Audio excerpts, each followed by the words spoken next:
Hello everyone, welcome you all at Lokesh sir unlimited study zone. आज नया chapter start करते हैं, प्रत्यावर्ती धारा, डायनामो और ट्रांसफार्मर। इसका मतलब है कि alternating current generator and transformer. तो इसमें 3 टॉपिक हम क्लियर करेंगे, alternating current, okay, and dynamo और ट्रांसफार्मर।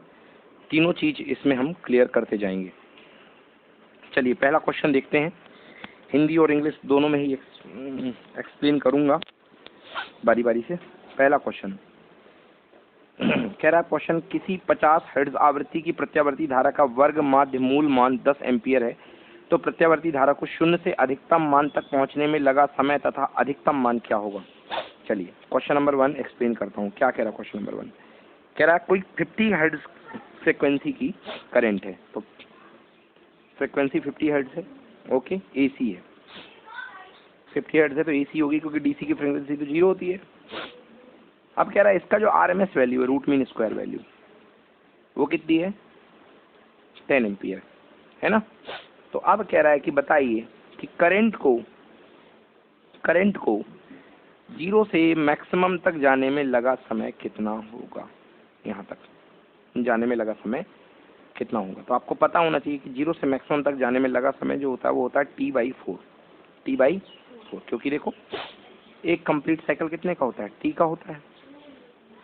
यहाँ से यहाँ तक क्या होता है? T। तो ये T का 1/4 है ना। तो जाने में लगा समय कितना होगा? T/4, ठीक है ना। तो बहुत ही सिंपल है भाई।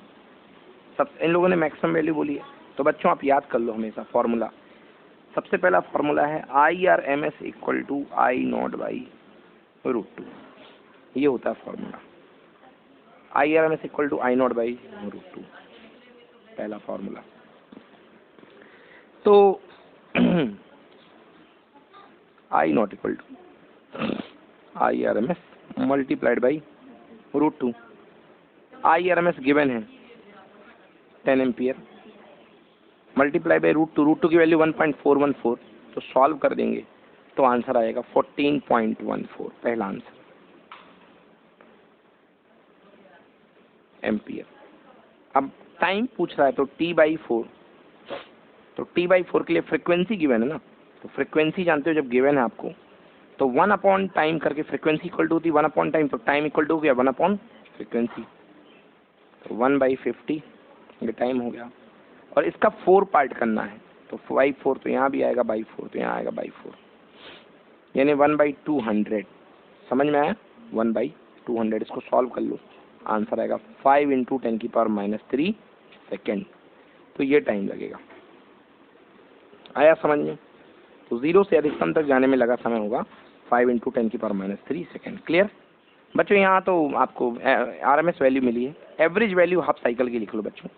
एवरेज वैल्यू I_average = I0/π/2, ये भी होती है I0/π/2, एवरेज वैल्यू का फॉर्मूला।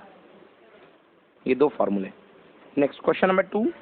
एक प्रेरकी परिपथ में धारा की वृद्धि तथा क्षय के समय L/R समय नियतांक की विमाएं वही होंगी जो कि होगी नियतांक की प्रतिरोध की धारा की समय की। देखिए क्या कह रहा क्वेश्चन नंबर 2।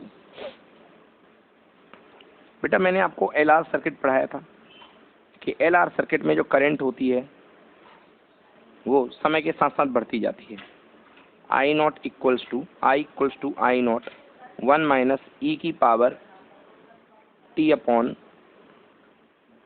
-e⁻t/L/R। याद आएगा? यही था ना, L/R। तो टाइम के साथ L/R आता है, तो भाई इसकी भी डायमेंशन क्या होगी? टाइम की तो होगी, तभी तो e⁻ कांस्टेंट आएगा। यस कि नो? भाई तो L/R की जो डायमेंशन किसकी होगी? टाइम की। या तो अलग अलग निकालते बैठे रहो, नहीं तो डायरेक्टली इस फॉर्मूले से देख लो। L/R किसकी डायमेंशन होगी? टाइम। तो L/R जो होता है इसको क्या बोलते हैं? Time constant. क्या बोलते हैं? और इसकी डायमेंशन भी टाइम की होती है। और ऐसे ही वहाँ पे आता था कैपेसिटर में V = V0 1 -e⁻t/RC। तो कैपेसिटर, रेजिस्टिव कैपेसिटिव सर्किट का जो टाइम कांस्टेंट होगा क्या होगा? RC होगा। समझ में आया ना? तो अगर आपके साथ कैपेसिटर के साथ रेजिस्टेंस जुड़ा हुआ है, सॉरी गलती कर दी मैंने, रेजिस्टेंस जोड़ना था, LR सर्किट है, ये L और ये R। और अगर आपके पास RC सर्किट है, ये C हो गया, ये R हो गया, तो आरसी सर्किट का जो कांस्टेंट होगा वो होगा आरसी, टाइम कांस्टेंट, क्योंकि इनकी डायमेंशन टाइम की इक्वल होती है। तो करेक्ट आंसर क्या होगा इसका? समय की, यानी डी, सेकेंड ऑप्शन। ठीक है ना? तो भाई इस तरीके से आप निकाल सकते हैं। देन नेक्स्ट, अगला क्वेश्चन, डायनामो की कुंडली चुंबकीय क्षेत्र में घूम रही हो, उत्पन्न प्रेरित विद्युत वाहक बल बदलता है और चुंबकीय बल की रेखाओं की संख्या भी बदलती है, निम्न में से कौन सी शर्त ठीक है? फर्स्ट, बल रेखाएं न्यूनतम पर प्रेरित विद्युत वाहक बल 0 होगा। दूसरा, बल रेखाएं अधिकतम होने पर प्रेरित विद्युत वाहक बल 0 होगा। बल रेखाएं अधिकतम पर प्रेरित विद्युत वाहक 0 नहीं होगा। बल रेखाएं अधिकतम पर प्रेरित विद्युत वाहक बल भी मैक्स अधिकतम होगा। इंग्लिश में समझो, आपके पास एक मैग्नेटिक फील्ड है और मैग्नेटिक फील्ड में एक कॉइल जो है घूम रही है, ऐसे ये कॉइल रखी हुई है। मैं कोशिश कर रहा हूं कि आपको ये घूमती हुई दिखाई दे। अब ये कह रहा है कि जिस समय lines of forces maximum cross होंगी उस समय ईएमएफ क्या होगा? क्लियर है भाई? मैक्सिमम होगा ना, क्योंकि जिस समय maximum lines of forces cross करेंगे उस समय चेंज मैक्सिमम आएगा, और चेंज मैक्सिमम आएगा तो फोर्स क्या होगा? मैक्सिमम होगा। क्लियर ना? तो आंसर है डी, बल रेखाएं अधिकतम होने पर प्रेरित विद्युत वाहक बल यानी कि इंड्यूस्ड ईएमएफ भी मैक्सिमम होगा। क्लियर? क्वेश्चन नंबर 4 पे आइए। क्वेश्चन नंबर 4, क्वेश्चन नंबर 4 जो है वो ट्रांसफार्मर से रिलेटेड है। और ट्रांसफार्मर में एक फिनोमिनन होती है जिसको बोलते हैं एडी करंट। क्या है वो? Eddy current. तो ये वहां से रिलेटेड है। तो मैटर क्या है? क्वेश्चन कह रहा है कि एक ट्रांसफार्मर की कोर में भंवर धाराएं बनने ना बनने के लिए क्या करना पड़ेगा?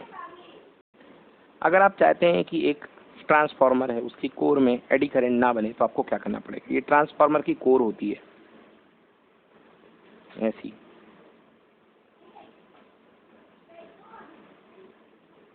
ठीक है, ये कोर होती है ट्रांसफार्मर की।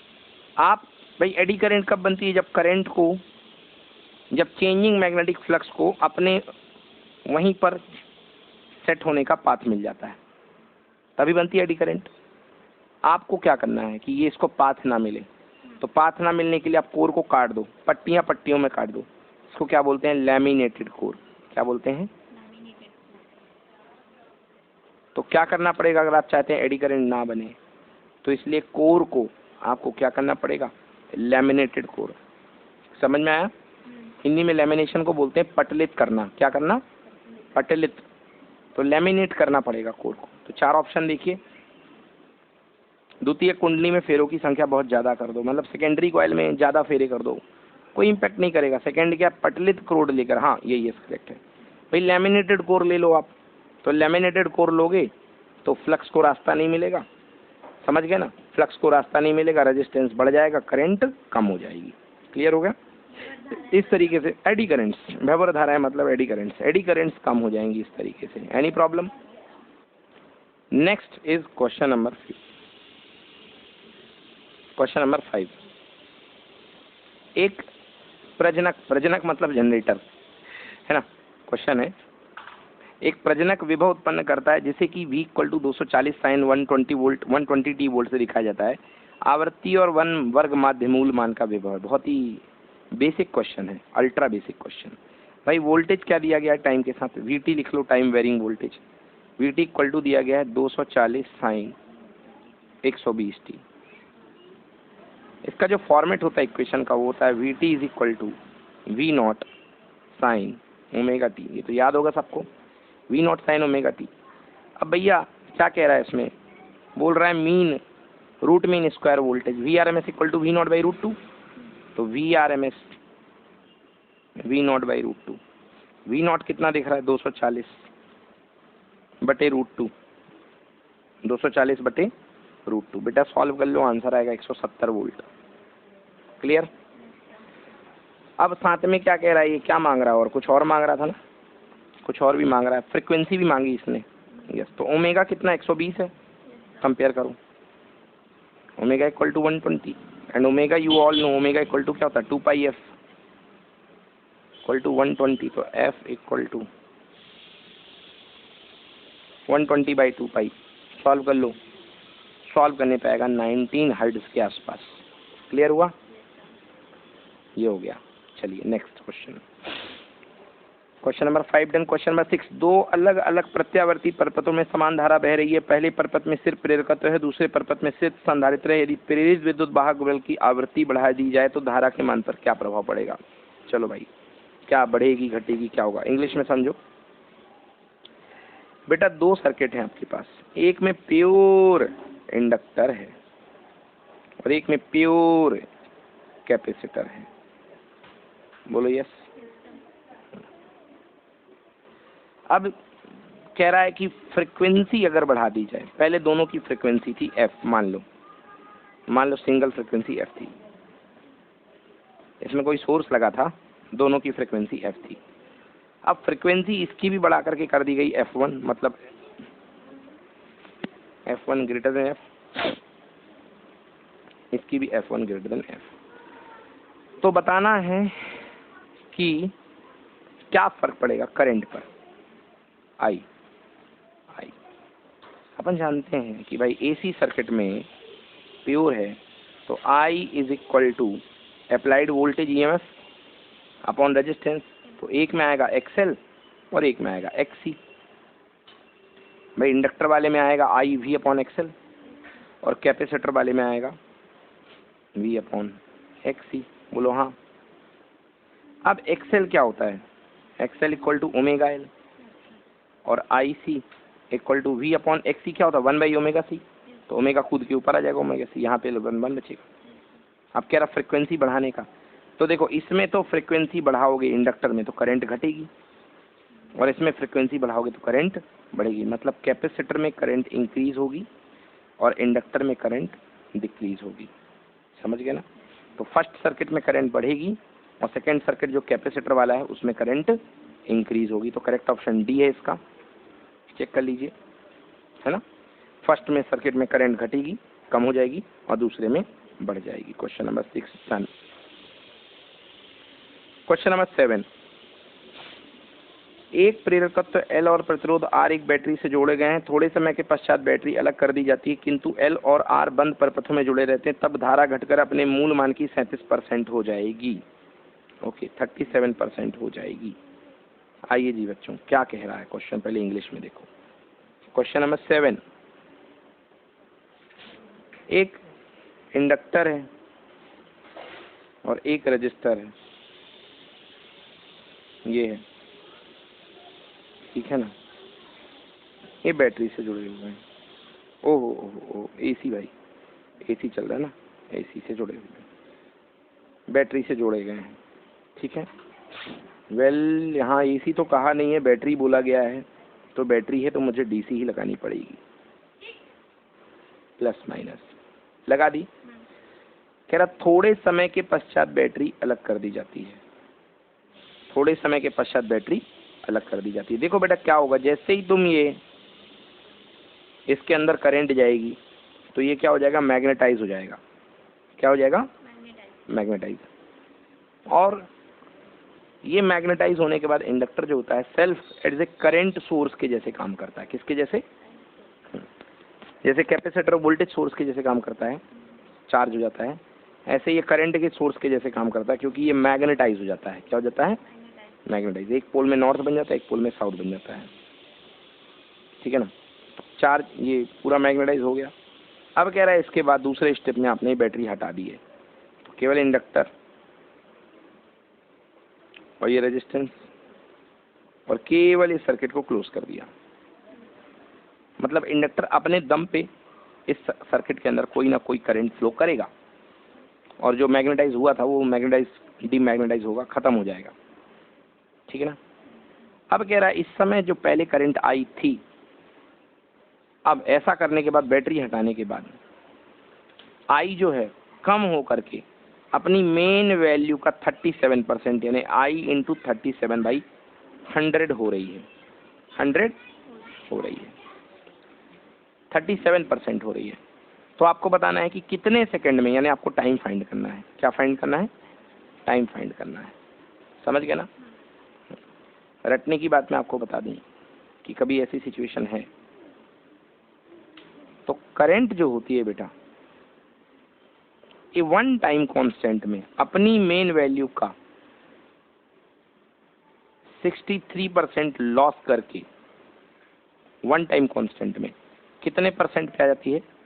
37% पे। वन टाइम कांस्टेंट समझ में आया कि नहीं आया? और वन टाइम कांस्टेंट क्या होता है?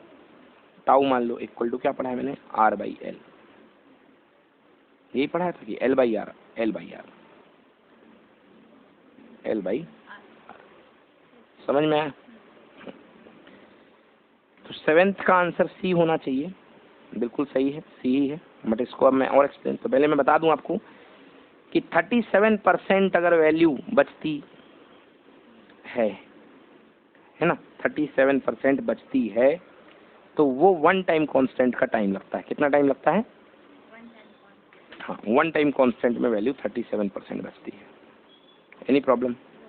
चलिए अब इसको यदि पूरे तरीके से सॉल्व करना है तो वो भी मैं सॉल्व करवा देता हूँ भाई। आरएल सर्किट है, तो आरएल सर्किट की कंडीशन क्या होती करंट की? I equal to I naught 1 minus e की power minus R by L into time T.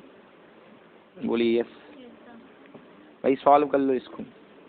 I equal to I naught minus I naught e की power minus R T by L. Clear हुआ? यहाँ लेके आओ I minus I naught equal to I minus I naught equal to minus I naught e की power minus R T by L. Minus sign का multiply कर दीजिए। I naught minus I equal to minus only I naught e की power minus R T by L. Clear है? अब क्या कह रहा है कि टाइम में करंट जो है वो 37% बचती है। तो गिवन है, दे रखा है कि जो करंट बचती है I naught minus I time T के बाद, वो कितना है? वो पीक करंट का आई नॉट का 37% यानी 37/100। Yes no? यानी जो 37/100 माने 0.37 आई नॉट करंट बचेगी। तो यहाँ पे मैं क्या प्लेस कर सकता हूँ? 0.37 I naught equal to I naught e की power minus R T upon L. I naught से आई नॉट कैंसिल। क्लियर हो गया? ई की power minus R T by L equal to 0.37। Clear है? अब मैं लॉग ले लेता हूँ। तो लॉग, या ये समझो कि ई हटता है तो उधर लॉग चला जाएगा। ई हटता है तो क्या आ जाएगा? लॉग। तो minus R T by L equal to log of 0.37। समझ में आया? लॉग 0.37। ठीक है? लॉग 0.37 की वैल्यू होती है बेटा -1। कितनी होती है? -1। इसलिए याद करना मुश्किल होता है, डायरेक्टली -1 से माइनस कैंसिल। तो टी कितना आ गया? टी इक्वल टू एल ऊपर और आर नीचे। तो यहाँ तक पहुँचने के लिए जो टाइम होगा that is equal to L by R. इसको बोलते हैं वन टाइम कांस्टेंट। क्या बोलते हैं? यस, नोट कर लीजिए।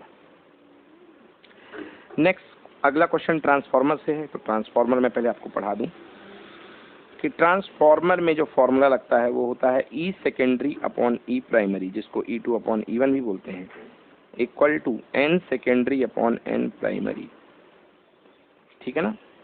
ई secondary upon E primary equal to N secondary upon N primary equal to equal to I primary upon I secondary.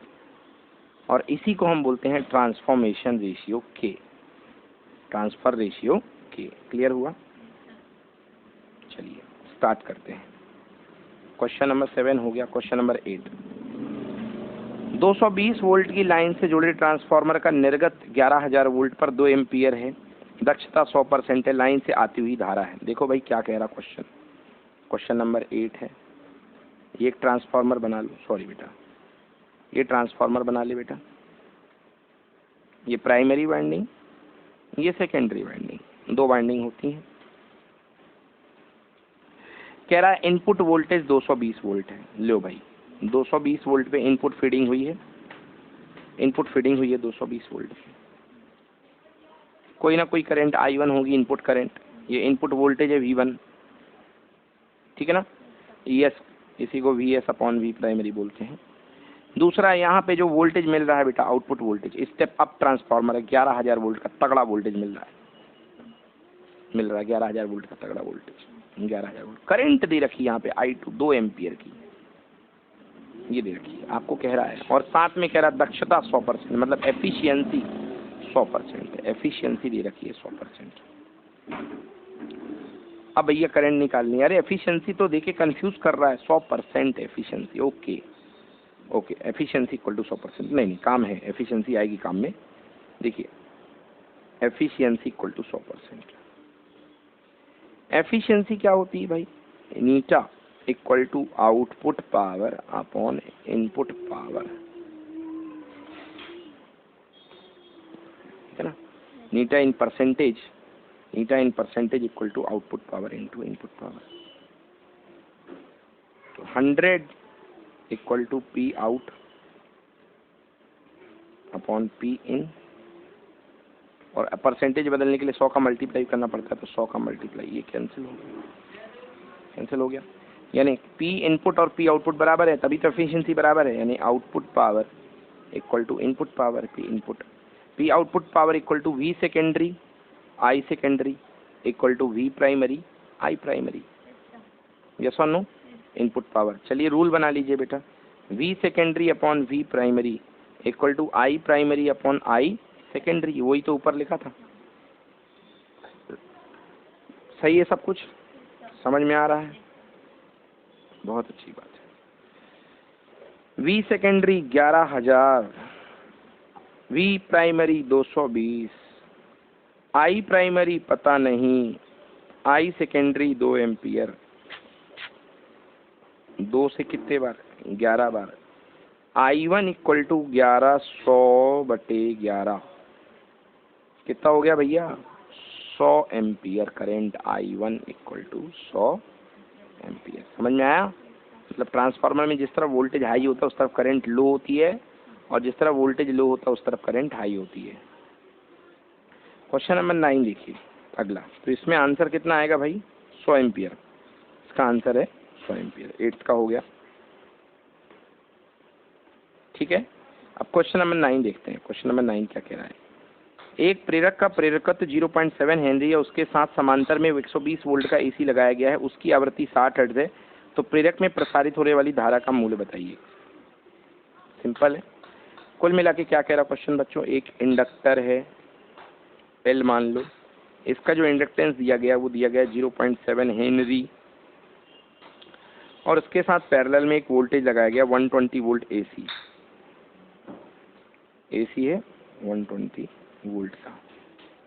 अब AC की जो फ्रिक्वेंसी दी गई है बेटा वो है 60 हर्ट्ज। आपको बताना है इसमें करंट कितनी होगी बेटा। I equal to applied voltage 120, समझ गया ना, अपॉन एक्सएल V/R, बोलो यस। 120 अपॉन एक्सएल यानी कि ओमेगा L, ओमेगा मतलब 2πf इंटू L। तो बेटा 120 डिवाइडेड बाई 2 है, पाई है, f की वैल्यू दी है कितने हर्ट्ज थी 60, इंटू इंडक्टेंस 0.70।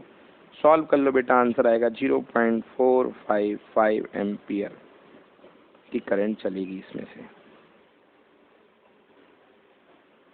सही है। तो ये हो गया भाई अपना। नेक्स्ट क्वेश्चन देखो 10th। अगला क्वेश्चन देखो बेटा 10। क्वेश्चन नंबर 10 कह रहा है एक AC generator equal to 170 sine 377 T volt का आउटपुट उत्पन्न करता है। ये लिखा है एक AC generator equal to 170 sine 377 T volt का आउटपुट उत्पन्न करता है, T सेकंड में बताता है, तो AC वोल्ट की आवृत्ति का मूल्य बताइए। बहुत ही सिंपल है यार, सीधे फ्रिक्वेंसी पूछी गई है। तो E क्या है भाई, E equal to 170 sine 377 T, compare कर दो। E equal to E naught sine omega T, yes और नो?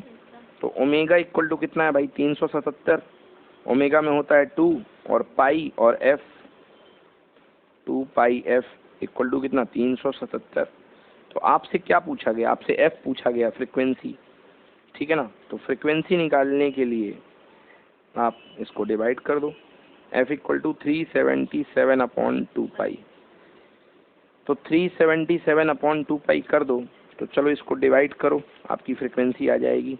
डिवाइड करो 377 को, आंसर आ रहा 60 हर्ट्ज। डिवाइड कर लो, 60 बार जाएगा, पाई की वैल्यू 3.14 रख देना, तो आंसर आएगा 60 हर्ट्ज। चलिए अगला क्वेश्चन देखिए।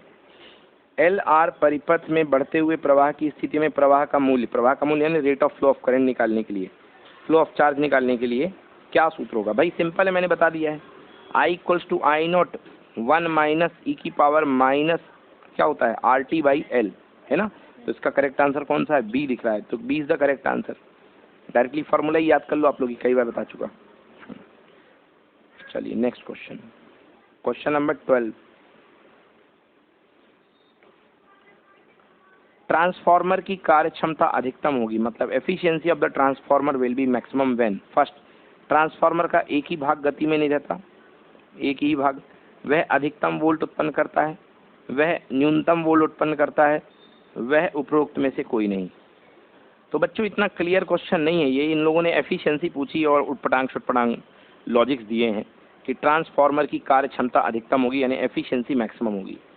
भाई देखो, एफिशिएंसी मैक्सिमम होना केवल एक ही चीज पे बेस्ड है कि इनपुट पावर जितनी भी ली जाए उतने में आउटपुट पावर दे दी जाए, जितनी इनपुट पावर हो उतनी आउटपुट पावर है। अगर आपके ट्रांसफार्मर की एफिशिएंसी मैक्सिमम है तो उसमें कंसेप्ट ये लगेगा कि output equal to P input, P out equal to P in, ये फंडा है अगर आपका ट्रांसफार्मर की एफिशिएंसी मैक्सिमम है। आउटपुट पावर यानी कि V secondary I secondary equal to V primary into I primary, इस केस में आपकी ट्रांसफार्मर की एफिशिएंसी मैक्सिमम होगी। बट इससे रिलेटेड तो कोई ऑप्शन दिए नहीं गए हैं। अब रही बात वह अधिकतम वोल्ट उत्पन्न करता है, बिल्कुल नहीं, कोई ऐसा बिल्कुल फिक्स नहीं कि ज़्यादा वोल्ट देने वाला ही ट्रांसफार्मर एफिशिएंट होगा। दूसरा, वह न्यूनतम वोल्ट यानी कम से कम वोल्टेज क्रिएट करता है, नो, नन ऑफ दीज, ये तो बिल्कुल गलत है। आंसर इसका ए हो सकता है गंदी से गंदी परिस्थिति में। यहाँ पर आंसर ये है क्योंकि ट्रांसफार्मर का कोई पार्ट रोड में थोड़ा ना चलता है, वो कह रहा है कि क्या वो एक ही भाग में गति नहीं करता है ना। तो इसका ये है कि हाँ ये मतलब चलता नहीं है ना, बाकी इसका प्रिंसिपल जो होता है वो होता है म्यूचुअल इंडक्शन। तो इसका ए आंसर यहाँ पर। अगला क्वेश्चन देखिए, डायनामो की कोर पतली इसलिए होती है, वही मतलब डायनामो की कोर लेमिनेटेड होती है, क्यों भाई? क्योंकि वो कौन सी करंट होती है? एडी करंट कम हो, है ना। तो इसमें यस देखिए, यस ये दिया हुआ है डी ऑप्शन, है ना, एडी करंट कम हो। तो करंट क्या होता है? पतली यानी लेमिनेटेड कोर बनाने का कारण है, क्योंकि लेमिनेटेड कोर से रेजिस्टेंस बढ़ जाता है जिससे कि एडी करंट कम हो जाती है, और एडी करंट कम होने से एडी करंट लॉस जो होता है वो कम हो जाता है। चलिए नेक्स्ट, अब मैं आपको बताता हूँ रेजोनेंट फ्रिक्वेंसी। रेजोनेंट फ्रिक्वेंसी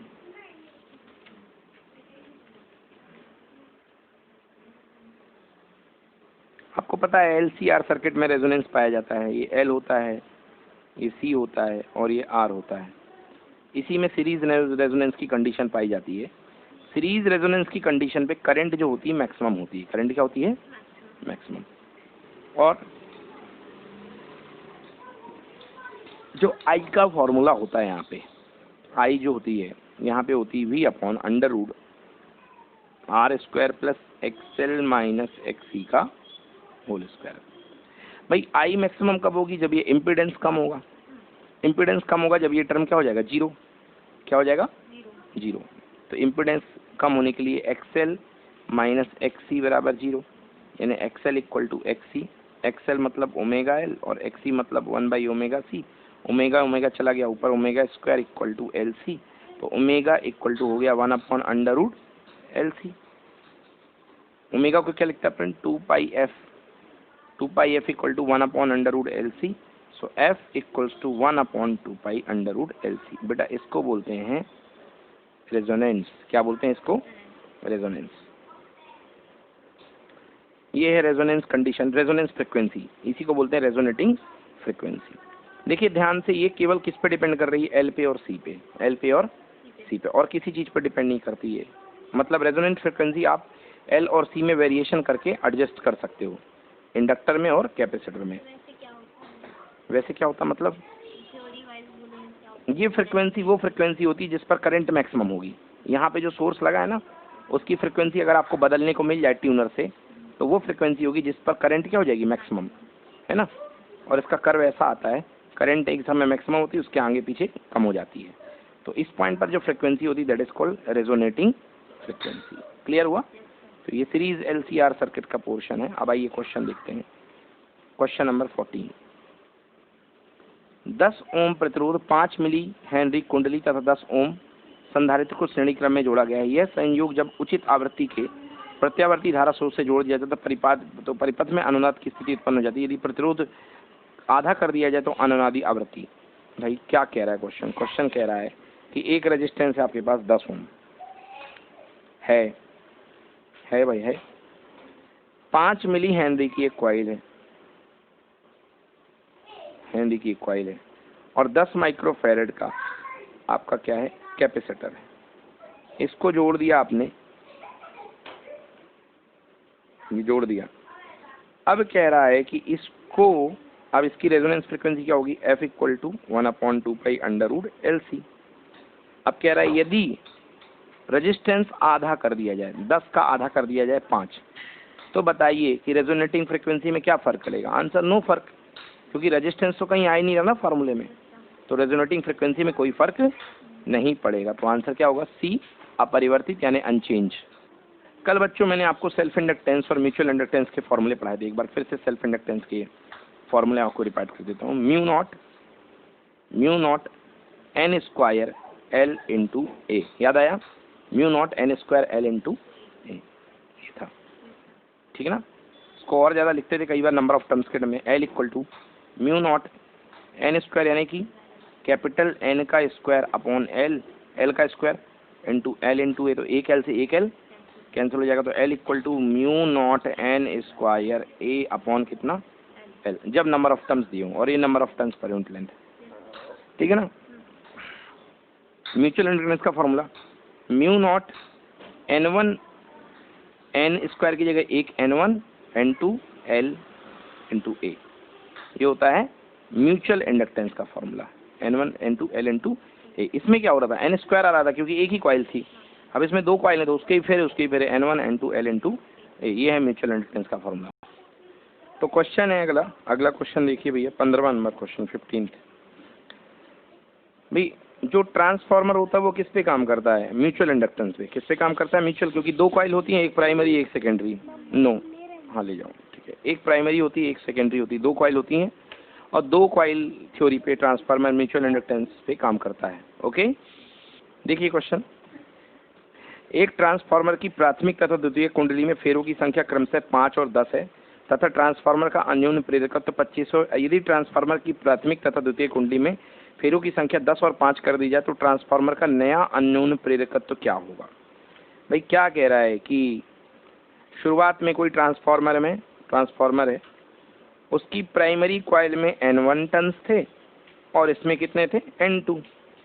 तो मान लो म्यूचुअल इंडक्टेंस M दिया था, अब कह रहा है N2 को यहाँ ले आओ और N1 को यहाँ ले आओ, उल्टा कर दो, तो कोई चेंज होगा क्या, नहीं होगा, क्योंकि भाई फॉर्मूले में तो दोनों आ रहे थे ना। तो N2 यहाँ N1 N2 लिख दो या N2 N1 लिख दो, कोई फर्क तो आएगा नहीं। सो आंसर नो चेंज, क्योंकि M के फॉर्मूले में तो दोनों ही आते हैं, N1 और N2 दोनों प्रोडक्ट में हैं, समझ गए ना। तो आंसर होगा नो चेंज। तो 15 का वही आंसर रहेगा, है ना। 25 जो दिया था 25 हेनरी, वही का वही रहेगा।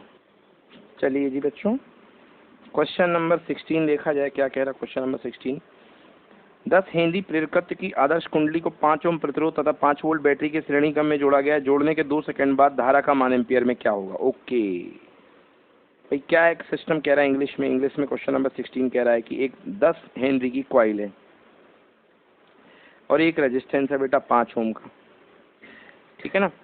इसको 5 वोल्ट की बैटरी से जोड़ा गया है, 5 वोल्ट की बैटरी से जोड़ा गया है। जैसे ही जोड़ा गया उसके 2 सेकंड के बाद आपने देखा है कि करंट कितनी होगी, वो करंट आपको निकालनी है, ठीक ना। भाई करंट का फॉर्मूला क्या होता है, I इज इक्वल्स टू, है ना, I is equals to I naught, I is equal to I naught 1 minus e की power minus R T by L, यही होता है ना, 1 minus R T by L. यहाँ पे आई नॉट क्या है, मैक्सिमम करंट, आई नॉट क्या है, और अब मैक्सिमम करंट है, साथ ही साथ आई, देखो ये डीसी लगी हुई है, डीसी के केस में मैं बात करूं इसका XL equal to omega L, DC की फ्रिक्वेंसी कितनी होती है, 0, यानी ओमेगा इक्वल टू कितना होता है, 0। तो भैया ये तो फालतू लगा है ना, ये तो स्ट्रेट वायर है, क्योंकि 0 इंटू एल इक्वल टू 0, मतलब कि 0 रेजिस्टेंस ऑफर करेगा ये कोई रेजिस्टेंस ऑफर करेगा ही नहीं, तो इसका रिएक्टेंस कितना है, 0 है कि ना। तो भैया अब अपने पास I naught equal to total voltage 5 upon total resistance 15, यही तो लगेगा, क्योंकि ये तो कुछ दे ही नहीं रहा था, एसी लगी होती तो कुछ देता भी। तो कितना आ गया भाई, 5/15, सॉरी बैटरी बच्चों 5 वोल्ट की लगी है, और ये 5 ओम का है, रेजिस्टेंस 5 ओम का है, गलती हो गई, 15 ओम नहीं है, 5 ओम का है, ओके। हाँ, तो 5/5 यानी टोटल करंट, मेन करंट कितनी आ गई, 1 एम्पियर, यस और no. So I equal to I naught की जगह 1, तो 1 से ज़्यादा वाले ऑप्शन तो पहले ही कैंसिल कर दो, जैसे ई है एक ऑप्शन, वो 1 से ज़्यादा होता है ना, वो तो हट गए, 1 से कम ही आएगा ना बेटा आंसर, क्योंकि करंट मैक्सिमम 1 है, समय के साथ घटेगी करंट, है ना बेटा, तो 1 से कम आएगा ऑप्शन। तो चलिए देखिए 1, अब यहाँ पे 1 माइनस ई की पावर माइनस आर, आर कितना है यार, 5, टाइम कितना है 2 सेकेंड, एल कितना है 10, 5 से 2 10, और 10 से 10 क्या हो गया, कैंसिल, तो 1 बार हुआ, यानी I at time T equal to 1 minus e की पावर माइनस 1, ऑप्शन में है क्या, यही आंसर है, ठीक। क्वेश्चन नंबर 17 देखिए बेटा, next is question number 17। 100 hertz आवृत्ति वाला एक प्रत्यावर्ती धारा स्रोत श्रेणी क्रम में जुड़े हुए एक प्रतिरोध, क्वेश्चन सामने रख दूं, 100 हर्ट्ज आवृत्ति वाला एक प्रत्यावर्ती दो श्रेणी क्रम में जुड़े हुए एक प्रतिरोध, एक संधारित्र और एक कुंडली के संयोग से जुड़ा हुआ है। कुंडली प्रतिरोध तथा संधारित्र पर विभवांतर क्रम से 46/8 वोल्ट है। प्रत्यावर्ती धारा के स्रोत का कुल विद्युत वाहक बल वोल्ट में फाइंड करना है। ओके, एग्जाम्पल एक्सप्लेन करूं भाई देखो, ये एक आपके पास रेजिस्टेंस है, एक इंडक्टर है और एक कैपेसिटर है, और ये एक बैटरी के साथ जुड़े हुए हैं, ठीक है ना। बैटरी की जो फ्रिक्वेंसी है वो कितनी है, 100 हर्ट्ज, करंट जा रही होगी IT, क्योंकि अल्टरनेटिंग करंट है, टाइम वेरिंग होती है, समझ गए ना। अब यहाँ पे रेजिस्टेंस के ऊपर जो वोल्टेज आ रहा है, पहले कॉइल के ऊपर दिया है, कॉइल के ऊपर दिया बेटा 46, फिर रेजिस्टेंस के ऊपर दे रखा है बेटा कितना 8 वोल्ट, और लास्ट कैपेसिटेंस के ऊपर दे रखा है बेटा कितना 40 वोल्ट। ये क्वेश्चन है, आपको निकालना है कि नेट EMF ये जो लगी है कितना रहा होगा, ठीक है ना। तो जब डिराइव करते हैं फॉर्मूला तो आपको पता होगा कि जब फेजर डायग्राम बनाते हैं तो आपको पता होगा कि VR जो होता है वो करंट के फेज में जाता है, VL ऊपर जाता है और VC नीचे जाता है, याद आया। VL को VC में ब्रेक कर देते हैं तो ऊपर बचता है VL माइनस VC, यस और नो, और नेट रिजल्टेंट निकलता है ये है VR, ये है VL माइनस VC, और ये है VR, और ये नेट वोल्टेज। तो पाइथागोरस थ्योरम से V का स्क्वायर इक्वल टू VR का square plus VL minus VC का होल स्क्वायर, तो V equal to under root VR का square plus VL minus VC का होल स्क्वायर। क्लियर है। तो अभी अपने पास वही सारी चीज़ें दी गई हैं। VR रेजिस्टेंस दिया गया 8 ओम, 8 का स्क्वायर, VL दिया गया बेटा कितना 46, तो 46 और माइनस 40 का होल स्क्वायर, यस, 8 का स्क्वायर 64, 46 में से 46 गए 6, और 6 का स्क्वायर कितना 36, तो 64 और 36 कितना हो गया 100, और 100 का रूट कितना आएगा 10, मतलब नेट EMF जो मिलेगा आपको वो कितने वोल्ट मिलेगा 10 वोल्ट। क्लियर है। हाँ, ऐसा बना लीजिए कि जो करंट के फेज में रजिस्टिव वोल्टेज यानी रेजिस्टेंस के क्रॉस ड्रॉप होने वाला रेजिस्टेंस वो करंट के सेम फेज में होता है। पहला मतलब angle of phase equal to कितने degree, 0 degree, sorry 0 degree. Second, inductor voltage जो होता है वो करंट से 90 डिग्री लीड करता है, यानी angle of phase equal two plus 90 degree. समझ गए, करंट और वोल्टेज 90 डिग्री पे होते हैं। थर्ड बनाइए, करंट के साथ जो कैपेसिटर वोल्टेज होता है वो 90 डिग्री लैग करता है, phi is equal to minus 90, minus मतलब लैग। ठीक है, ये चीजें हैं। और वो जो पिछला क्वेश्चन है उसमें तीनों डायग्राम मैंने एक ही में ही बना दिए हैं। देखिए जी, क्वेश्चन नंबर 18 क्या कह रहा है। एक प्रत्यावर्ती विद्युत वाहक बल किसी शुद्ध धारती पर पथ में लगाते हैं, विद्युत वाहक बल और बहने वाली धारा का कालांतर होगा। फेज डिफरेंस बोल रहा है, विद्युत वाहक बल यानी ईएमएफ और करंट का। देखो क्या क्वेश्चन है, आपके पास एक रेजिस्टेंस है और एक कैपेसिटेंस है, ठीक है ना। यहाँ पर आपने ये लगा रखा है। चलिए फेजर डायग्राम बनाइए। रेजिस्टेंस के क्रॉस क्या गिरेगा, वी आर, रेजिस्टेंस के क्रॉस वी आर गिरेगा और करंट जा रही है। आपको पता है कि करंट और कैपेसिटिव रेजिस्टिव वोल्टेज एक फेज में होते हैं, यस और नो। और अगला क्या गिरेगा, वीसी, तो वीसी तो नीचे गिरेगा, जगह ही कम पड़ गई। तो यहाँ पे था करंट की डायरेक्शन में वी आर और वीसी कहाँ जाएगा, नीचे। तो फाइनल जो वोल्टेज आएगा वो ऐसा आएगा, आएगा। तो वो करंट से क्या करेगा, लैग करेगा। क्या करेगा, लैग करेगा। समझ गए ना, करंट से लैग करेगा। ओहो, क्वेश्चन में अलग था, मैंने दूसरा कर दिया। मैंने रेजिस्टेंस ले लिया, क्वेश्चन में केवल वोल्टेज था, सॉरी कैपेसिटेंस था। तो चलिए प्योर कैपेसिटिव सर्किट की बात कर लेते हैं। तो प्योर कैपेसिटिव सर्किट में रेजिस्टेंस तो है ही नहीं है, तो करंट का फेज ये होगा, बोले यस और नो। और वोल्टेज ये जाएगा, यानी कि वोल्टेज जो होगा पाई/2 क्या करेगा, लैग करेगा। मतलब जो धारा है, करंट है, जो धारा है करंट लीड करेगी। समझ गए ना। तो धारा जो होगी, जो करंट होगी, करंट जो है वो ईएमएफ से, अप्लाइड ईएमएफ से, पूरा का पूरा ईएमएफ किसके क्रॉस लगेगा, सी के क्रॉस।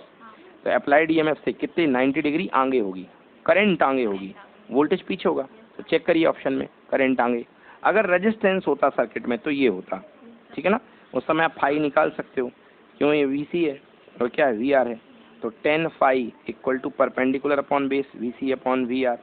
तो VC equal to I into XC और V R equal to I into R. I से आई कैंसिल, तो 10 phi equal to XC by R, 10 phi equal to XC by R. चलिए next देखिए question number 19। Question number 19 कह रहा है, question number 19 कह रहा है, एक परिपथ में प्रत्यावर्ती धारा का मान तप्त तार एम्पियर मापी द्वारा 10 एम्पियर पढ़ा जाता है। ओके, हीटिंग तप्त तार एम्पियर मापी, हीटिंग मेजरमेंट, उसका शिखर मान क्या होगा। देखो भाई, ये तप्त तार एम्पियर मापी मतलब hot wire galvanometer, ammeter, hot wire ammeter. तो ये जितने भी हॉट वायर एमीटर होते हैं ना, ये किस पे बेस्ड होते हैं, ये होते हैं VRMS पर बेस्ड, हॉट वायर एमीटर।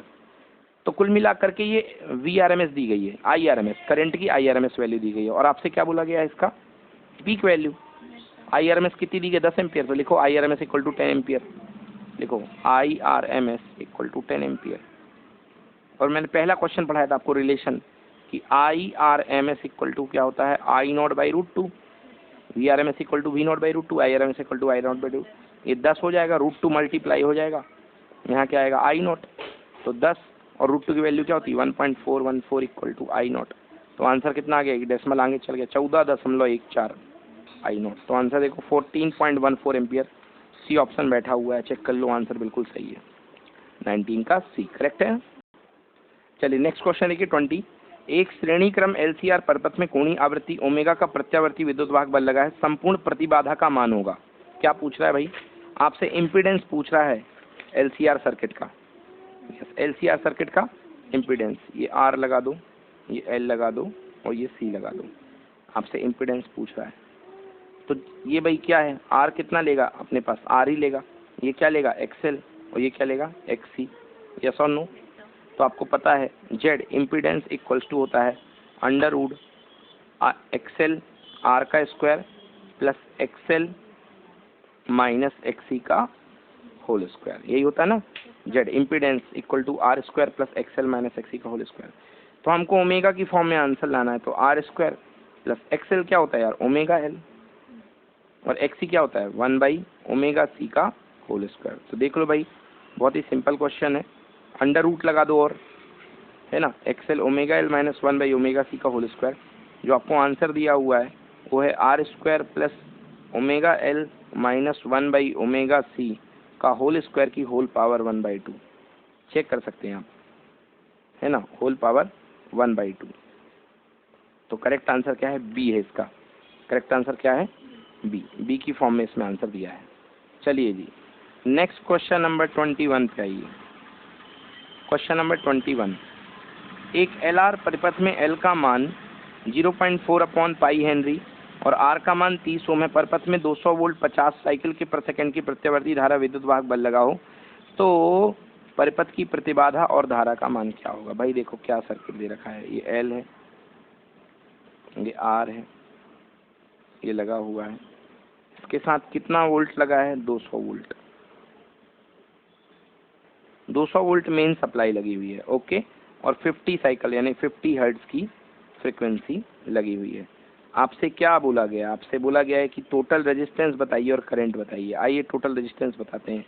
जैसे यहाँ से करंट जाएगी तो कुछ ना कुछ वोल्टेज इसके क्रॉस गिरेगा VL, और कुछ ना कुछ वोल्टेज इसके क्रॉस गिरेगा VR। फेजर डायग्राम बना लो बेटा, ये करंट है, करंट के फेज में क्या गिरता है VR, और करंट से 90 डिग्री ऊपर क्या गिरता है बेटा VL। बोलो यस। तो VL और VR का जो नेट वोल्टेज निकलेगा that will be V, that will be V। तो V इसका जो है वो नेट वोल्टेज निकलेगा, ओके। सो हम लिख सकते हैं कि V का स्क्वायर इक्वल टू VL का स्क्वायर प्लस VR का स्क्वायर, ओके। V का स्क्वायर इक्वल टू VL का स्क्वायर प्लस VR का स्क्वायर, ओके। भाई V का स्क्वायर इक्वल टू VL क्या है, I इंटू XL का होल स्क्वायर, R क्या है, I इंटू R का whole square, current into resistance, clear हुआ ना। तो V को क्या लिख सकते हैं, V इक्वल टू होता है I into R, but complex circuit है तो बन जाएगा I इंटू जेड, क्योंकि इम्पिडेंस आता है इसमें। AC में इम्पिडेंस काम करता है ना, DC होता तो R काम करता। तो ये अलग अलग कर दो, ये हो जाएगा I square XL square plus I square R square. बोलो यस और नो। तो I स्क्वायर कॉमन लेके काट दोगे तो Z स्क्वायर इक्वल टू क्या आ जाएगा, XL square plus R square. तो Z equal to impedance equal to under root R square plus XL square. आया समझ में, ये तो आ गया भैया इम्पिडेंस। चलो तो वैल्यू पुट कर दो Z की, Z इक्वल टू R का स्क्वायर। रेजिस्टेंस क्वेश्चन में कितना दिया गया है, 30 ओम, 30 का स्क्वायर प्लस XL क्या होता है 2 पाई, F की वैल्यू फ्रिक्वेंसी कितनी दी है 50, और L कितना दिया गया है 4/पाई, L दिया गया ना 4/पाई। हाँ 0.4/पाई नहीं, ओनली देखो जरा अच्छे से, 0.4/पाई दिया गया है L का मान। हाँ 0.4/पाई, बिल्कुल सही, 0.4/पाई।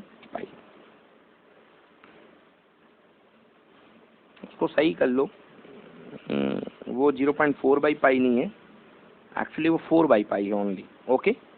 सोल्यूशन में 4/पाई लेके सॉल्व किया है, ठीक है ना, 0.4 नहीं है, उसको सही कर लो। क्लियर हुआ। तो 2πfl का होल स्क्वायर, क्लियर हुआ।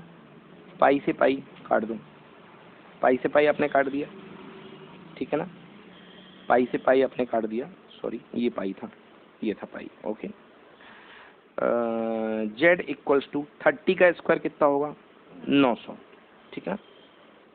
और यहाँ पे कितना आएगा 5 4 20, है ना, 0.4 भी 5 2 10 और 4 40, हाँ 0.4 ही होगा बच्चों, वो सोल्यूशन में गलत है। देखो कैसे, 0.4 को ब्रेक करोगे तो 10 आएगा, 10 से ये 0 क्या हो जाएगा कैंसिल, अब सही आ रहा है। तो 2 5 10 एंड 10 4 40, तो 40 का होल स्क्वायर कितना आएगा 1600, ओके। हाँ सही है। तो कितना आ गया बेटा 900 1600 2500, और 2500 का रूट कितना आएगा 50। सो आंसर कितना आ गया, Z equal to 50 ohm. Impedance of the circuit equal to आ गया 50 ओम, वो 0.4/पाई है बेटा, सोल्यूशन में गलत लेके किया है, सोल्यूशन में डायरेक्टली 4 ले लिया है। ये देखिए सोल्यूशन देख लो, 4 लेके किया, that is wrong, that is wrong. Okay, बन जाएगा ना। ना करंट भी निकालनी थी भाई, तो करंट तो बहुत ही सिंपल है। अब I equal to V by Z, IRMS current. भाई VRMS कितना दिया गया, कितने वोल्ट लगाया गया, 200 वोल्ट, और रेजिस्टेंस कितना आ गया, इम्पीडेंस 50 का, तो कितने बार, 4 एम्पियर। आंसर कितना, 4 एम्पियर। क्लियर है, क्लियर है। चलिए बेटा आइए क्वेश्चन नंबर 22 पे। क्वेश्चन नंबर 22, एक अपचाई ट्रांसफार्मर की कुंडलियों में 500 और 5000 फेरे हैं। प्राथमिक कुंडली में 2200 वोल्ट पर 4 एम्पियर की प्रत्यावर्ती धारा भेजी गई। द्वितीय कुंडली में धारा और विभवांतर के मान क्या होंगे। चलिए पूरा सर्किट मैं समझा दूं आपको। पहले एक स्टेप डाउन ट्रांसफार्मर है, स्टेप डाउन जो हाई को लो से कन्वर्ट करता है, समझ गया ना। ये स्टेप डाउन है, मतलब फर्स्ट में कॉइल में ज़्यादा होंगे और सेकंड में कम होंगे। ये स्टेप डाउन ट्रांसफार्मर है। अब स्टेप डाउन में सेकेंडरी कॉइल में 500 है, ये अंडरस्टूड है भाई। जिस तरफ कम फेरे होंगे उस तरफ वोल्टेज डाउन होगा। और इस तरफ कितने हैं, 5000 टर्न्स। कितने टर्न्स हैं, N1 5000 और N2 500। अब कह रहा है कि जो प्राइमरी कॉइल है वहां पर 2200 वोल्ट लगाया आपने। V1 इक्वल टू कितने वोल्ट, 2200 वोल्ट। और बेटा जो करंट जनरेट हो रही है 2200 वोल्ट पर, जो करंट जनरेट हो रही है वो कितने एम्पियर, 4 एम्पियर। ठीक है ना। आपको कहना है कि यहाँ पर कितना V2 आ रहा है और कितना I2 आ रहा है। भाई मैंने एक फॉर्मूला पढ़ा है ट्रांसफॉर्मेशन रेशियो का, K equal to V2 by V1 equal to N2 by N1 equal to I1 by I2। लो यस और नो, रख दो, सब कुछ इसी से आ जाएगा। V2 पता नहीं, V1 पता है कितना, 2200, बोलो यस। N2 पता है 500, N1 पता है 5000, बोलो yes. Equal to I1 4 ampere, I2 पता नहीं। इसको काट दो, 5/50 यानी 1/10 1 टाइम, तो ये कितने टाइम, 10 टाइम, 1/10। चलो अब खेलते जाओ एक एक लेकर के। पहले V2 बाई 2200 इक्वल टू 1/10, बोलो यस और नो। तो V2 equal to 2200/10 cancel, answer V2 equal to 220 volt. Check लो भाई, चेक कर लो। तो 220 वोल्ट का वोल्टेज आएगा। अब I2 भी निकालना है, I2 के लिए इसको दोनों को ले लो। तो 1/10 इक्वल टू 4/I2। तो I2 is equal to 4 into 10। Answer कितना बेटा, 40 एम्पियर। कितना हुआ, 40 एम्पियर। तो आंसर हुआ 40 एम्पियर और 220 वोल्ट। चेक करो कौन सा ऑप्शन है, सी, 40 एम्पियर और 220 वोल्ट। करेक्ट आंसर सी है, नोट कर लो इसको। अगला देखिए क्वेश्चन नंबर 23, एक पावर ट्रांसफार्मर 220 वोल्ट प्रत्यावर्ती विभवांतर को बढ़ाकर 11 किलो वोल्ट करता है और 4.4 किलोवाट शक्ति देता है। यदि इसकी प्राथमिक कुंडली में 1000 फेरे हों तो द्वितीय कुंडली में धारा क्षमता क्या होगी। माना ट्रांसफार्मर की क्षमता 100% है। अब मैं इस क्वेश्चन को एक्सप्लेन करूं, क्या फंडा है देखिए। चलिए देखिए क्या कह रहा है, एक ट्रांसफार्मर बना लो, ये इनपुट सप्लाई है, ये आउटपुट है। तो एक ट्रांसफार्मर है जिसमें इनपुट सप्लाई दिया गया है 220 वोल्ट, ठीक ना। हाँ, 220 वोल्ट प्रत्यावर्ती विभवांतर को बढ़ा करके 11 किलो वोल्ट, यानी कि यहाँ पर कितना हो गया, V2 बराबर 11 किलो वोल्ट यानी 11,000 वोल्ट कर दिया। 11,000 वोल्ट करता है। और कितनी पावर है बेटा इसकी, 4.4 kW, किलोवाट, 4.4 किलोवाट यानी कि 4400 वाट। 1000 का मल्टीप्लाई करोगे ना तो 3 जीरो की जगह डेसिमल कैंसिल हो जाएगा, 4400 वाट की पावर है। अब कह रहा है यदि इसकी प्राइमरी कॉइल में कितने टर्न्स हैं, 1000 टर्न्स हैं। तो कह रहा बताइए जो सेकेंडरी कॉइल होगी उसमें करंट निकालनी है, मतलब आपको निकालनी है I2 क्या है ना, I2 आपको निकालनी है। देखिए कैसा ट्रांसफार्मर है, आपको देख रहा है एफिशिएंसी 100% है।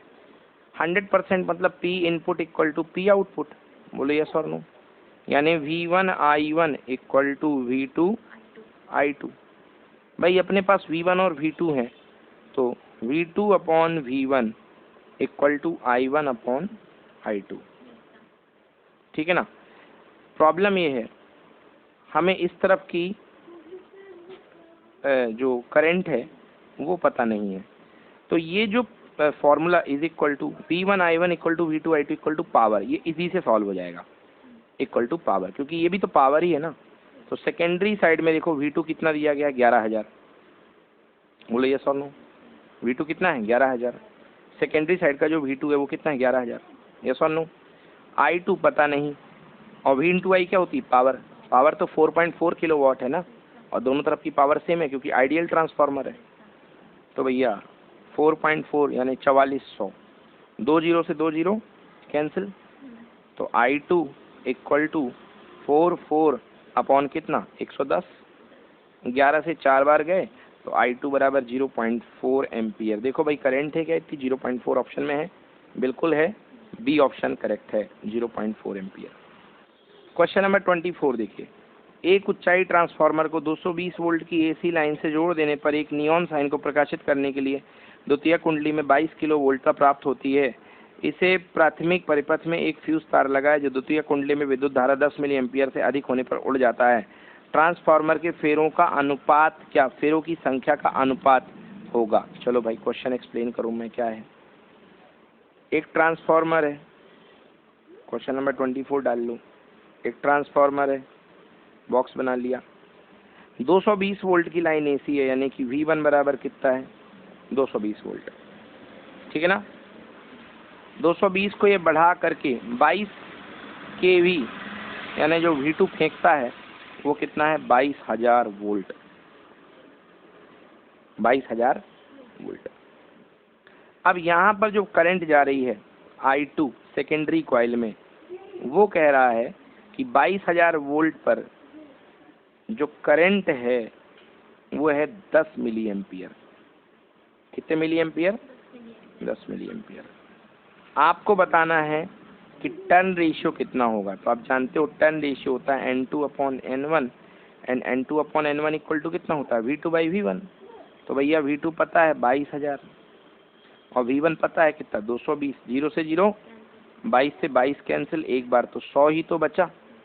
ऑप्शन में 100 है क्या, ये देखो, फालतू में करंट देके कंफ्यूज कर रहे हैं। Correct answer is 100। Turn ratio निकालना था। क्लियर है ना। चलिए अगला क्वेश्चन देखते हैं।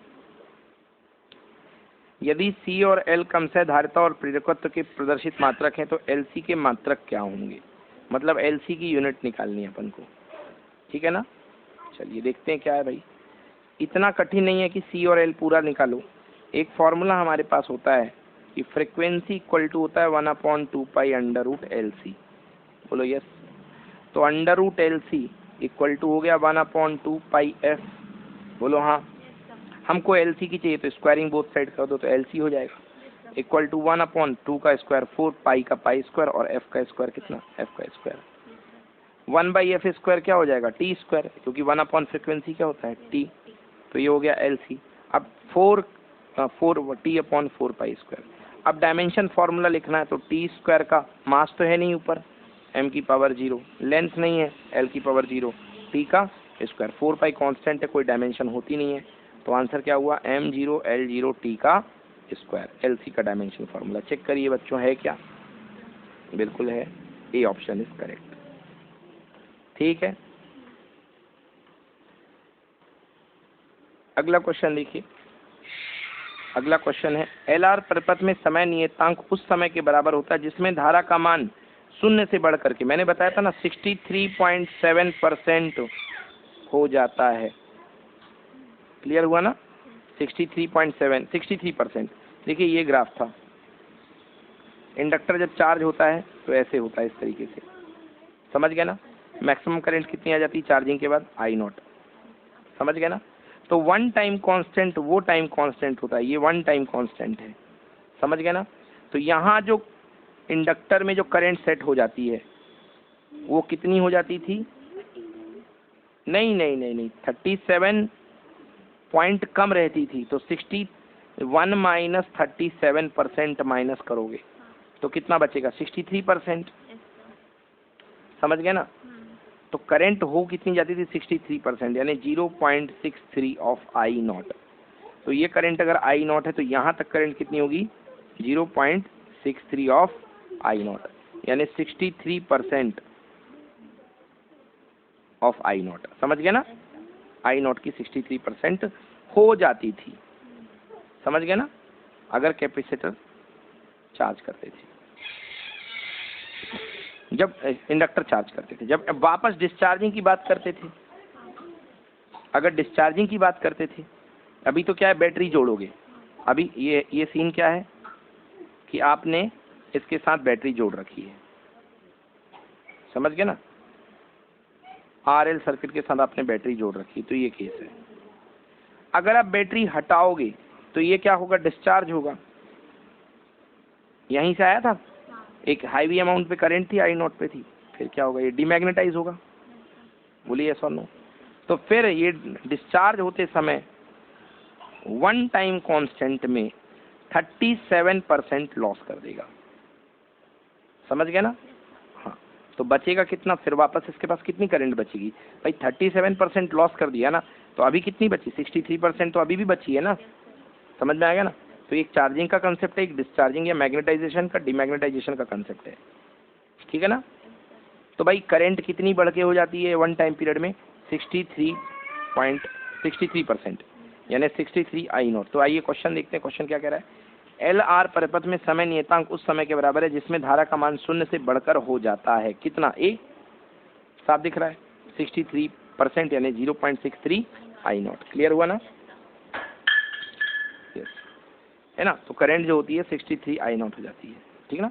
डेफिनेशन ही होती है कि टाइम कांस्टेंट वो टाइम होता है जिसमें करंट जो होती है जीरो से बढ़ करके अपनी वैल्यू का 0.632 गुना यानी 63.2% हो जाती है। लिखो डेफिनेशन, लिखो time constant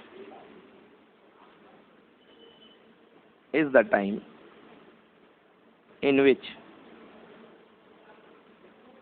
the varying current becomes varying current 0.632 times of its maximum value। Okay 0.632 times हो जाती है इसकी मैक्सिमम वैल्यू और 63.2%, 63.2%, ठीक है। लिखो it is denoted by lambda, it is denoted by lambda, ठीक है ना। सो रिलेशन क्या होता है, I equals to I naught 1 minus e की power minus T upon lambda, upon कितना लैम्डा। और you know lambda time constant is equal to कितना होता है एल बाई आर, ऊपर आता है टाउ आर बाई एल, तो यहाँ क्या आएगा एल बाई आर, ठीक है ना, एल बाई आर ही था ना। हाँ, तो टाउ क्योंकि यहाँ एल बाई आर रखोगे तो ऊपर आर पहुँच जाएगा, आर टी बाई एल यही तो था। हाँ, तो अब फॉर ये हो गया L by R minus tau T by lambda. For लिखो for one time constant, for one time constant lambda equal to कितना, सॉरी टी इक्वल टू कितना लेमडा, वन टाइम कांस्टेंट के लिए टी इक्वल टू कितना हो जाएगा lambda. So I equals to I naught 1 minus e की power lambda, T से lambda cancel हो जाएगा क्योंकि दोनों इक्वल हैं, कितना बचेगा -1, आई नॉट 1 माइनस 1 अपॉन ई, आई नॉट 1 माइनस 0.368, ठीक है ना 0.368, यस। क्योंकि 1/e जो होता है वो होता है 36.8%, 1/e जो होता है दैट इज इक्वल टू 36.8% या 0.368। इसको माइनस कर दो तो आई नॉट इक्वल टू कितना हो गया 0.632 या 63.2% ऑफ आई नॉट। समझ गए ना। तो वो टाइम जिसमें करंट जो है बढ़ करके 0 से 63.2 हो जाए या घट करके मैक्सिमम से, है ना, घट करके 36% घट जाए, उसको बोलते हैं अपन वन टाइम कांस्टेंट। ठीक है। इसी तरीके से आरसी सर्किट में भी होता है। आरसी सर्किट में जो टाइम कांस्टेंट उस टाइम के बराबर होता है जिसमें कि मैक्सिमम चार्ज बढ़ करके 0.632 टाइम्स हो जाता है। ठीक ना, टोटल चार्ज का कितना 0.632 टाइम्स हो जाता है। वहाँ पे कैपेसिटर में फॉर्मूला होता है total charge Q at any time T is equals to maximum charge Q naught 1 minus e की power minus T by R C. तो वहाँ का टाइम कांस्टेंट क्या होता है आर सी, और यहाँ का होता है एल बाई आर। क्लियर हुआ? देख लीजिए, सब नोट कर लीजिए। चलिए बच्चों जी, अगला सवाल देखिए, क्वेश्चन नंबर 27। एक आपके पास कह रहा क्वेश्चन, किसी प्रत्यावर्ती धारा परिपथ में R ओम का एक प्रतिरोध श्रेणी क्रम में L के साथ जुड़ा हुआ है। यदि वोल्टता तथा धारा का मान, धारा में कला कोण 45 डिग्री हो तो प्रेरकत्व प्रतिघात का मान क्या होगा? तो आपको यहाँ पे एक्सेल की वैल्यू निकालनी है। मैं इंग्लिश में क्वेश्चन एक्सप्लेन कर रहा हूँ। कह रहा है कि कोई आपके पास सर्किट है जिसमें रेजिस्टेंस और इंडक्टेंस लगे हुए हैं। रेजिस्टेंस और इंडक्टेंस सीरीज में लगे हुए हैं। अब कह रहा है कि जो वोल्टेज और करंट के बीच में जो एंगल है, एंगल ऑफ फेज, वो कितने डिग्री है 45 डिग्री। तो चलिए आइए फेज एंगल रिलेशनशिप निकालते हैं अपन। भाई इसके अक्रॉस वोल्टेज VR मिलेगा, बोलो यस और नो। इसके अक्रॉस वोल्टेज क्या मिलेगा VL मिलेगा, और नेट वोल्टेज आपने मान लो VRMS अप्लाई कर रखा है V। तो करंट कितनी जा रही है सर्किट में I। तो क्या रूल बनता है बेटा, यहाँ पे I, यहाँ पे गिरेगा VR, ऊपर गिरता है क्या VL, क्योंकि करंट वोल्टेज इंडक्टर का लीड करता है। चलो, तो दोनों का नेट वोल्टेज कहाँ जाएगा, ये जाएगा, ये एंगल ऑफ फेज बनेगा। एंगल ऑफ फेज कितना हो जाएगा, यहाँ पे गया VL, यहाँ पे VR। तो लिख सकते हैं हम 10 phi angle of phase equal to perpendicular upon base VL upon VR। फाई कितनी डिग्री दी है 45 डिग्री, तो 10 45 डिग्री इक्वल टू VL यानी कि I इंटू XL, और ये I इंटू R, I से I 10 45 1 equal to XL by R। तो कह रहा बताइए कि इसकी वैल्यू कितनी होगी XL की। तो XL इक्वल टू कितना हो गया, R ही तो हो गया, यस और no. So XL equal to R note करिए। अगला कंसेप्ट लिखिए average power PAV। Average power का फॉर्मूला होता है बेटा IRMS multiplied by VRMS into cos of phi. Okay, VRMS IRMS cos phi, ठीक है ना। तो अब याद रखो कि बेटा इंडक्टर में कॉस फाई क्या होता है, एंगल ऑफ फेज का कॉस। इसे पावर फैक्टर भी बोलते हैं। क्या बोलते हैं, पावर फैक्टर। तो इंडक्टर में, प्योर इंडक्टर में करंट और वोल्टेज के बीच का एंगल कितने डिग्री होता है 90 डिग्री। तो कॉस 90 कितना हो जाएगा 0, यानी प्योर इंडक्टर में एवरेज पावर लॉस कितना होता है, मतलब प्योर इंडक्टर कोई भी पावर लॉस नहीं कराएगा। इसी तरह प्योर कैपेसिटर में करंट ऐसे जाती है और वोल्टेज नेट ऐसा जाता है। तो अगेन फेज एंगल कितने डिग्री -90। तो कॉस का 90 फिर से क्या हो जाएगा 0। तो फिर से बता दूं कि यदि आप कैपेसिटर की बात करें तो कैपेसिटर में एवरेज पावर कितनी होती है 0, मतलब कैपेसिटर में और इंडक्टर में किसी भी प्रकार का पावर लॉस नहीं होता है। चलिए क्वेश्चन नंबर 28 करते हैं। क्वेश्चन नंबर 28, किसी प्रत्यावर्ती धारा परिपथ में शुद्ध संधारित्र की औसत शक्ति वह होता है, मतलब प्योर कैपेसिटर लगा हुआ है किसी सर्किट में, बताइए कितना आंसर होगा 0। क्यों भाई, प्योर कैपेसिटर है, प्योर कैपेसिटर है अपने पास।